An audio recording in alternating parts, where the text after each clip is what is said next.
मैं जानती हूँ मैम, आप दोबारा मुझ पर भरोसा करना शायद सही नहीं लग रहा होगा, पर मेरा यकीन कीजिए, मैं अब पहले वाली रूपल नहीं। मैं बस आपसे इतना कहना चाहती हूँ कि आप भी हमारी हेल्प कीजिए कि हम अमन सर और प्राची मैम को एक कर पाएं। ये सब कैसे मुमकिन है? पागल हो गई हो तुम? तुम्हें क्या लगता है आयशा ये सब होने देगी?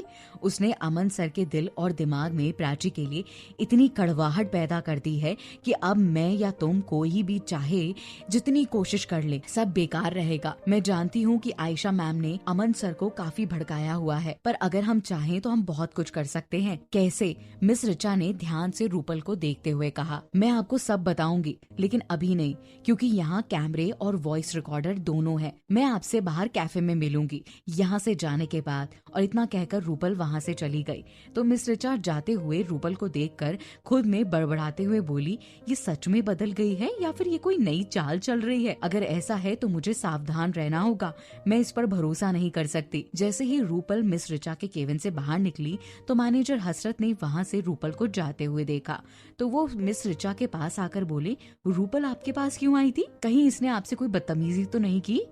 अमन सर ने दिव्यांशी को तो यहाँ से निकाल दिया है, लेकिन रूपल अभी तक यहीं है।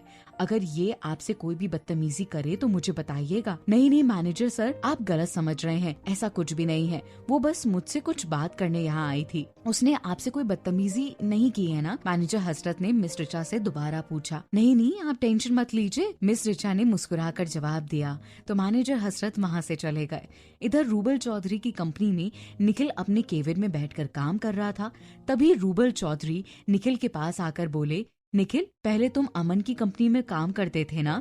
ये सुनकर निखिल ने रूबल चौधरी को ध्यान से देखा और बोला, जी सर, आप जानते हैं ना ये तो? अरे हाँ, मैं बस तुम्हें जनरल ही पूछ रहा था। तुम टेंशन क्यों ले रहे हो? बैठो बैठो। रूबल चौधरी ने बैठने का इशारा किया तो निखिल अपनी चेयर पर बैठ गया और रूबल चौधरी सामने वाली चेयर पर बैठकर निखिल की ओर देखते हुए बोले, तुमने ग्राफिक डिजाइनिंग का कोर्स किया हुआ है ना? जी सर, निखिल ने जवाब दिया। तो रूबल चौधरी फिर बोले, निखिल, क्या मैं एक बार तुम्हारी डॉक्यूमेंट फाइल चेक कर सकता हूँ? ये सुनकर निखिल को थोड़ा अजीब लगा, पर फिर भी उसने अपने ड्रॉर से फाइल निकालकर रूबल चौधरी को फाइल सौंप दी। रूबल चौधरी ने ध्यान से फाइल के एक एक पन्ने पलटकर फाइल को देखा और फिर बोले, वेरी गुड, यही उम्मीद थी मुझे तुमसे। पर सर, हुआ क्या? हमारी कंपनी को एक बहुत बड़ा प्रोजेक्ट मिलने वाला है। ये प्रोजेक्ट वैसे तो हंसराज कंपनी को मिलने वाला था, पर उन्हें जो डिजाइन्स चाहिए थी वो डिजाइन्स उनके पास है नहीं, क्योंकि उस टाइम प्राची वहाँ काम करती थी, तब उन्होंने वो डील साइन करी थी और अब वो प्राची वाली सेम डिजाइन्स वहाँ चाहते हैं जो कि उनके पास है नहीं।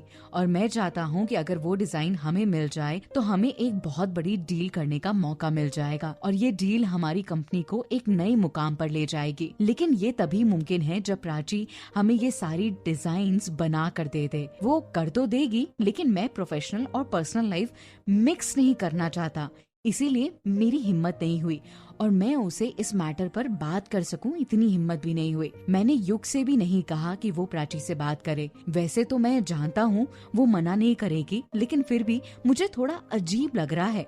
तो क्या तुम उससे बात करोगे क्या? श्योर सर, मुझे क्या प्रॉब्लम होगी, निखिल ने प्यार से जवाब दिया। तो रूबल चौधरी वहाँ से मुस्कुराकर चले गए। अब उन्हें भरोसा हो गया था कि निखिल उनकी तरफ से प्राची से बात कर लेगा।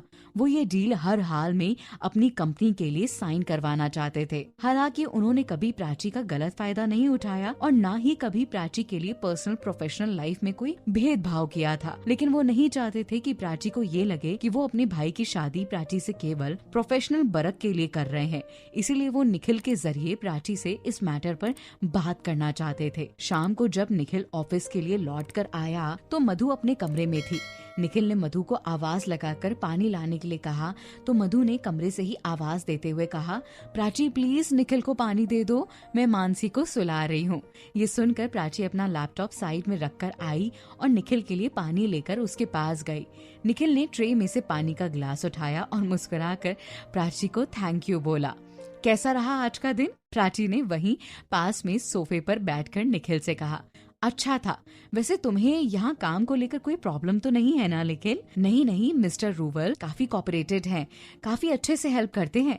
अच्छा प्राची, मुझे तुमसे कुछ बात करनी थी, निखिल ने कहा। हाँ बोलो ना, क्या बात है? अब आगे क्या होगा, क्या निखिल जो कहेगा वो प्राची मानेगी? कहीं जाइएगा नहीं, नीचे कमेंट करके जरूर बताइएगा।